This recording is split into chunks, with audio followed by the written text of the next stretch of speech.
వారే వాహ్! జోర్దార్ తాలియా! కాంగ్రెస్ సర్కారు మార్పు తెస్తాము, మార్పు తెస్తాము, సర్పేజ్ కడిగినట్టే చేస్తాము అని అంటే, పబ్లిక్ జీవితాలలో మార్పు తెస్తారనుకున్నాం గానీ, ఇట్లా ఏకంగా తెలంగాణ రాష్ట్రం పేరునే మార్చి ఏపీగా మారుస్తారనుకోలే.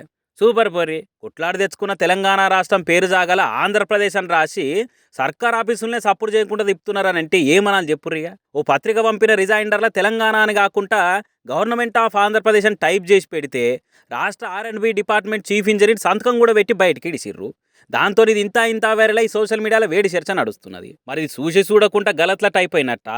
లేకుంటే ఆయనతో ఒకప్పటి తమ సహచరుడు చంద్రాల్ సార్ బ్రీఫ్ ఇతే ఆయన ఆదేశాలతో మార్చిర్రా? ఈడితోనే ఆగుతారా? లేకుంటే ఇంకా రేపు రేపు అన్ని జాగాలు ఇదే కంటిన్యూ చేస్తారా? ఆయనతో ఎవరన్నా అడిగితే మిస్టేక్లు అయింది అనే కవర్ చేద్దాం అనుకుంటుర్రా? లేకుంటే మాకు తెలియదని మసిపూసే మాస్టర్ ప్లాన్ వేస్తుర్రా? అంటే ముందే తెలుసుకుంటే మెంటల్ గా ప్రిపేర్ అయి ఉందామని అనుకుంటా రేవంత్ రెడ్డి సార్కు సురుకులు పెట్టుకుంటా ఇంటర్నెట్ లో ఇరుగా మరగా ఇచ్చి పడేస్తున్నారు తెలంగాణ వాదులు. లేకుంటేందయ్యా, ఓ గవర్నమెంట్ ఆఫీస్కి వెళ్ళి రాష్ట్రం పేరే తప్పుగా టైప్ చేసుడు, ఆఫీసర్లు చూడకుండా సంతకాలు పెట్టి ప్రెస్ కిడుసుడు అంటే ఆటలా అని అనుకుంటూ అరుచుకుంటారు తెలంగాణ సమాజం అంతా.